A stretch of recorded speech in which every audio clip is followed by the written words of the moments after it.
कांग्रेस के महासचिव गुलाम अहमद मीर हमारे साथ बात करने के लिए मौजूद हैं। मीर साहब, सबसे पहला सवाल ये है कि एक घटना 22 तारीख को कायराना आतंकी हमला पहलगाम में देखने को मिला। आप लोगों ने सरकार का पूरा समर्थन किया है हर जगह पर, लेकिन इसके अलावा जो सवाल हैं जो कि आपकी जम्मू कश्मीर की जनता भी पूछ रही है, आप लोग वो सवाल उठा रहे हैं, क्या है वो सवाल?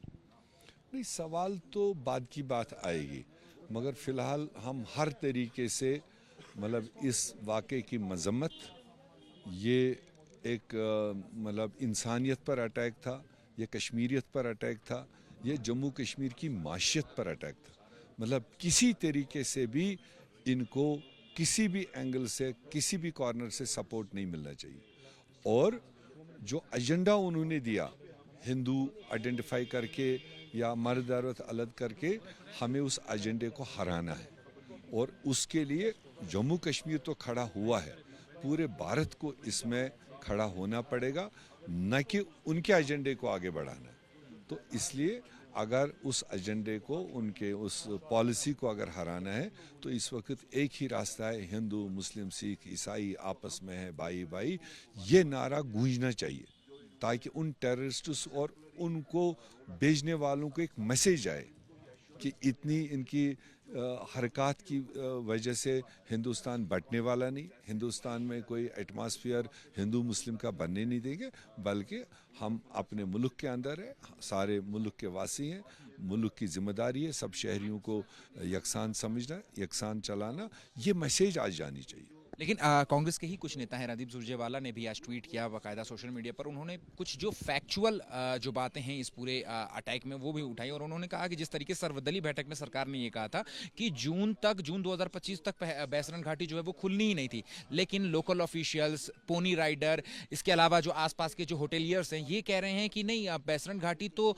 मार्च में भी खुली रहती है, अप्रैल में भी खुली रहती है, और ज़्यादातर टूरिस्ट जो है वहीं जाते हैं।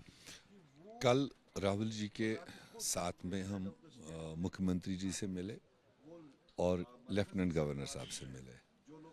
ये सिचुएशन को लेफ्ट राइट करने वाली बातें हैं, और मैं भी टूरिज्म मिनिस्टर रहा हूँ दो बार, और आज भी टूरिज्म मिनिस्टर ने, टूरिज्म डिपार्टमेंट ने यह खोज करने की कोशिश की कि कब बायसरन किसके परमिशन से मिलता था। ऐसा कोई सबूत ही नहीं है कि कोई परमिशन मांगता था टूरिज्म डिपार्टमेंट और फिर दूसरा एजेंसी परमिशन देता था तब चलता था।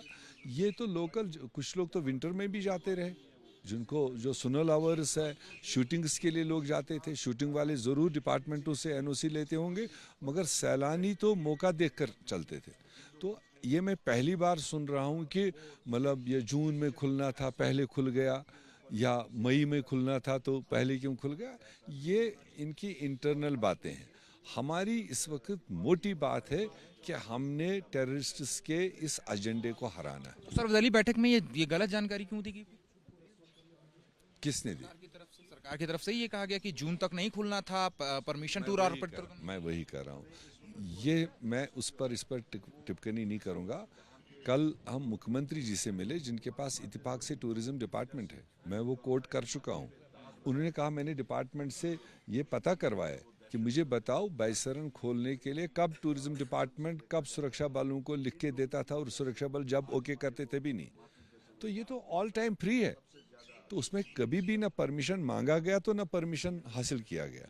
तो इसलिए अब ये जो ब्लेम बाजी कर रहे हैं, एक महकमा दूसरे को कहेगा, दूसरे तीसरे को, आई डोंट थिंक इसका कोई रियलिटी है। क्या इसकी बात पछने लायक है कि इतने हाई सिक्योरिटी जोन, यानी 3 टायर सिक्योरिटी होती है, सीआरपीएफ, पुलिस, आर्मी की सिक्योरिटी, लेकिन उसके बावजूद जो आतंकी हैं वो आते हैं? वही ये बातें हम कुछ दिन बाद उठाने वाले हैं कि बहुत सारी सवालात है इसमें, मगर अभी हम नहीं चाहते थे कि हम किसी पर सवाल करें। अभी सिर्फ एक पॉजिटिव मैसेज यहाँ से जाए, वरना ये हकीकत है कि पहले तो 30-35 साल की टेररिज्म में कभी भी टूरिस्ट डेस्टिनेशन पर कभी नहीं हुआ।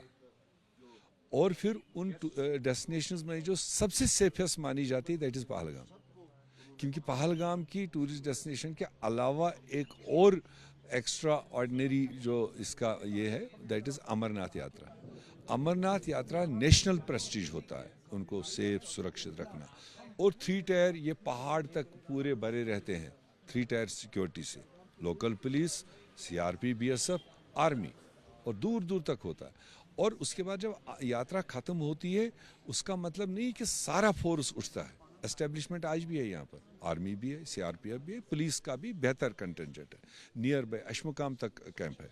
तो इसलिए इन सारी चीज़ों के होते हुए ये इंसिडेंट यहाँ पर हुआ, ये जनता के मन में तो सवाल खड़ा करता ही। पाकिस्तान की अगर बात करें तो वो तो अपनी हरकतों से बाज नहीं आ रहा है और जिस तरीके के प्रतिबंध भारत सरकार की ओर से लगाए थे, क्या आपको लगता है कि ये काफ़ी हैं? क्योंकि वहाँ से लोसी पे लगातार जो है अभी भी गोलीबारी और हमारी तरफ फोर्सेस भी जवाब दे रही है। सिटअप अनाउंस करना, क्योंकि इससे पहले भी बड़े बड़े वादा, पठानकोट का हुआ, पुलवामा का हुआ, उड़ी का हुआ और पिछले 2 साल से तो लगातार हो रहे हैं, मगर उसके बाद तत्काल कुछ कहना, फिर उसको फॉलो न करना, फिर उसको इम्प्लीमेंट न करना, वो जनता देखेगी।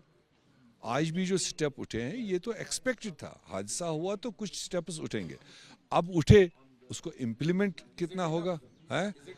आई डोंट थिंक कि दिस इज अनफ।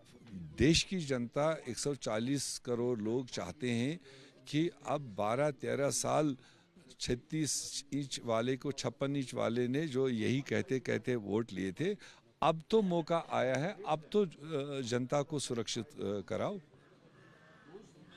सिटअप उनको उठाना है जिससे देश को सुरक्षा मिले, जिससे जनता सेफ महसूस करे। उसके लिए तमाम पार्टीज ने इस मामले में पूरा सपोर्ट दिया, उससे ज्यादा क्या चाहिए, कोई पॉलिटिक्स नहीं। आप जम्मू कश्मीर के बड़े नेता रहे, इतने सालों से जम्मू कश्मीर की राजनीति देखते आए हैं, आपके आंगन में इस तरीके की अटैक वारदात हुई है तो आप क्या सलाह देंगे या क्या करना चाहिए सरकार को इस वक्त, क्या स्टेप्स उठाने चाहिए? नहीं देखो, ये तो पहले भी हम तो 2 साल से लगातार कह रहे हैं। अगर उनने एक स्टेप देश को समझाते समझाते लिया कि मैंने जम्मू कश्मीर में अमन कायम करना है तो उसमें 370 आड़े हैं, हटाया। अगर उनने कहा मुझे देश में अमन कायम, जम्मू कश्मीर में अमन कायम करना है, स्टेट को तोड़ना है, तोड़ दिया।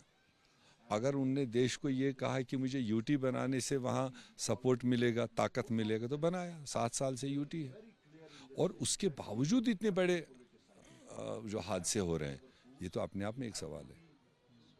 और जबकि सारी अथॉरिटीज मरकजी हुकूमत के हाथ में, सुरक्षा बल, इंटेलिजेंस एजेंसीज, जिस तरह से भी उन्होंने चाहा 7 साल से किया। और अगर इसके अलावा भी कोई स्टेप उनके जहन में आता है तो वो उठाए, मगर अल्टीमेटली पीस कायम होना चाहिए। For exclusive and insightful videos, subscribe to our new channel ABP Live Premium.